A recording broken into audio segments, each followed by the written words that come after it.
إن الحمد لله نحمده ونستعينه ونستغفره ونعوذ بالله من شرور أنفسنا ومن سيئات أعمالنا من يهده الله فلا مضل له ومن يضلل فلا هادي له وأشهد أن لا إله إلا الله وحده لا شريك له وأشهد أن محمدا عبده ورسوله أما بعد فإن خير الحديث كتاب الله وخير الهدي هدي محمد صلى الله عليه وسلم وشر الأمور محدثاتها وكل محدثة بدعة وكل بدعة ضلالة وكل ضلالة في النار.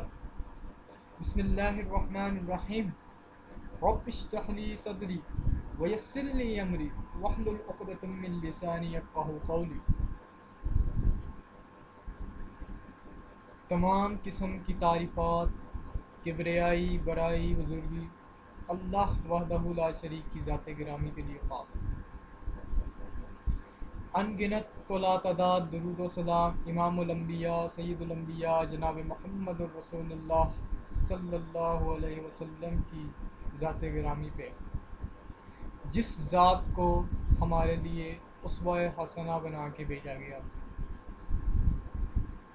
اللہ تعالیٰ نے اپنے کلام قرآن کریم فرقان حمید میں فرمایا، سورہ احزاب کی آیت نمبر 21 میں، کہ لَقَدْ كَانَ لَكُمْ فِي رَسُولِ اللَّهِ أُسْوَةٌ حَسَنَةٌ، کہ یقیناً نبی کریم صلی اللہ علیہ وسلم کی ذات میں تمہارے لیے بہترین نمونہ ہے.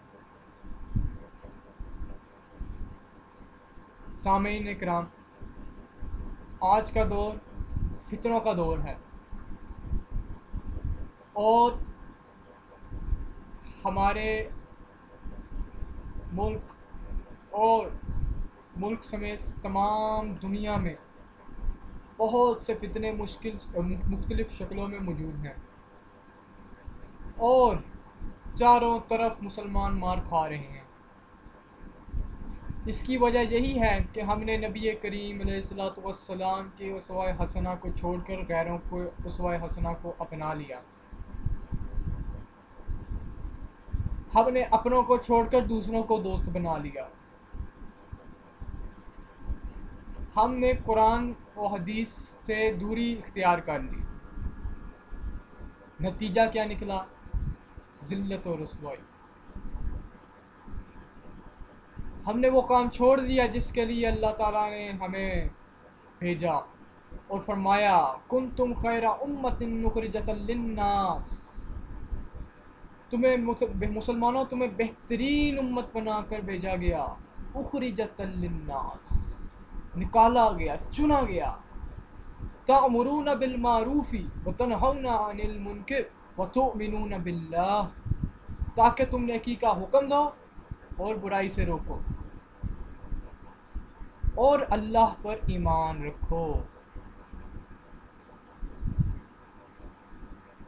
لیکن ہم نے اللہ تعالیٰ سے اور اسلام سے دوری اختیار کر لی، اور یہود و نصارہ کو اپنا دوست بنا لیا، اور ان کو بلیورز کہہ دیا، صاحب ایمان کہہ دیا. اور یہ میں نہیں کہتا،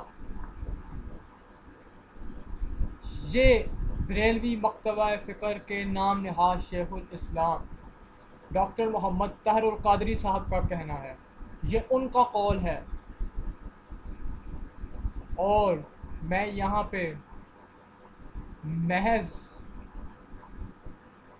فرقے کے اختلاف کی وجہ سے ان پہ اعتراض نہیں کر رہا، بلکہ یہ اعتراض وہ ہے جس سے تمام اہل اسلام کو بیزاری کا اظہار کرنا چاہیے، خواہ وہ کسی بھی مکتبہ فکر کا کیوں نہ ہو.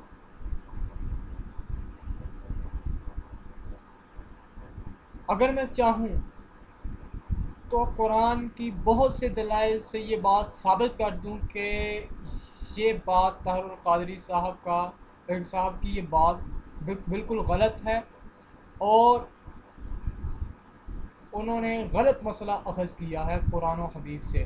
بلکہ قرآن و حدیث سے تو اخذ کیا نہیں، اپنی قیاس آرائی جو پیش کی وہ غلط پیش کی، وہ قرآن و حدیث کے مخالف پیش کی۔ لیکن میں آپ کے سامنے ان لوگوں کو، جن لوگوں کو طاہر القادری صاحب نے بلیورز، صاحب ایمان کہا ہے، ان کی کتابوں کی کفریہ عبارات، بلکہ ان کی مقدس کتاب کی کفریہ عبارات آپ کے سامنے رکھوں گا، اور فیصلہ آپ پہ چھوڑوں گا کہ کیا ایسے عقیدہ رکھنے والے لوگ بلیورز کہلانے کے لائق ہیں یا نہیں۔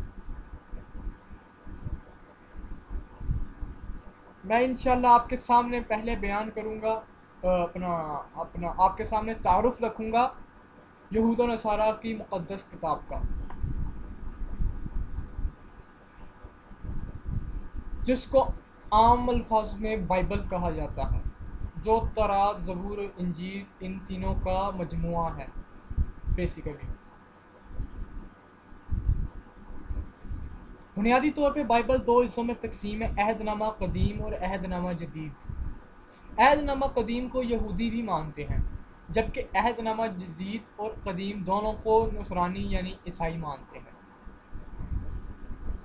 عہد نامہ قدیم، جسے ہم انگلش میں اولڈ ٹیسٹیمنٹ کہتے ہیں،